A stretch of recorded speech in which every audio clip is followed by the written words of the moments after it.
کہ قرآن کی آیتوں کو بیچنا اس معنی میں کہ کوئی کچھ پڑھ کر دم کر رہا ہے اور اس کے بدلے کچھ اجرت لے رہا ہے، کوئی لکھ کر کچھ دے رہا ہے اس کے بدلے اجرت لے رہا ہے، تو یہاں اس بات کو ہم ذہن میں رکھ لیں کہ اگر کوئی رقیہ شرعیہ کرتا ہے، اور پڑھنے والا کون ہے میں نہیں جانتا، لیکن اگر رقیہ شرعیہ کرتا ہے اور رقیہ شرعیہ کی عوض میں وہ کچھ لیتا ہے یا اس کو کچھ دیا جاتا ہے تو یہ شرعاً جائز ہے انشاءاللہ جی، اس میں کوئی حرج نہیں۔ اس کی دلیل بخاری کی وہ روایت ہے جس میں صحابہ کی ایک جماعت تھی جو ایک علاقے سے گزر رہی تھی، وہ ایک علاقے میں رکے، انہوں نے وہاں اجازت مانگی کہ ہم کو کچھ کھانا پینا دو، ان کے سردار نے ان کو منع کر دیا اور ان کو ہکال دیا گیا۔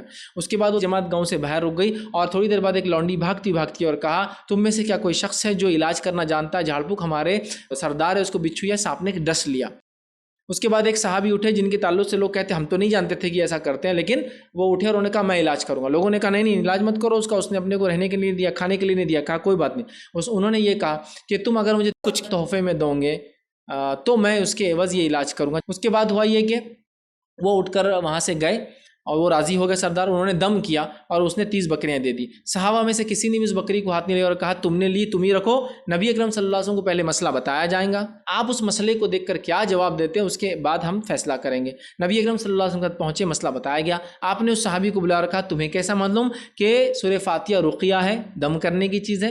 تو کہا اللہ کے رسول نے کچھ نہیں کہا، مسکرائے۔ آپ صلی اللہ علیہ وسلم نے فرمایا میرا بھی ایک حصہ اس میں رکھو، مطلب یہ کہ وہ لینا حلال ہے۔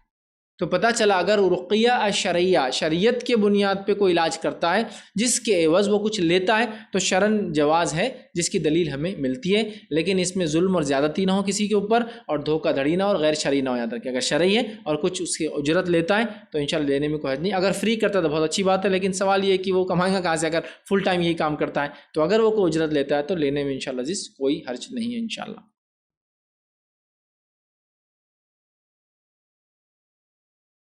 السلام علیکم، آپ بھی ہمارے اس کام میں تعاون کریں اپنی زکات و صدقات کے ذریعے۔ ڈونیشن ڈیٹیلز کے لیے ڈونیٹ اس پر کلک کریں۔ اگر آپ کو ہمارے ویڈیوز پسند آئے ہیں تو اسے شیئر کریں اور ثواب کے حقدار بنیں۔ روزانہ ہمارے ویڈیوز کو پانے کے لیے ہمارے یوٹیوب چینل کو سبسکرائب کریں اور بیل آئکن دبائیں۔ ہم سے دیگر سوشل میڈیا پر جڑنے کے لیے ویڈیو میں دیے گئے آئی ڈی کو سرچ کریں۔ جزاک اللہ۔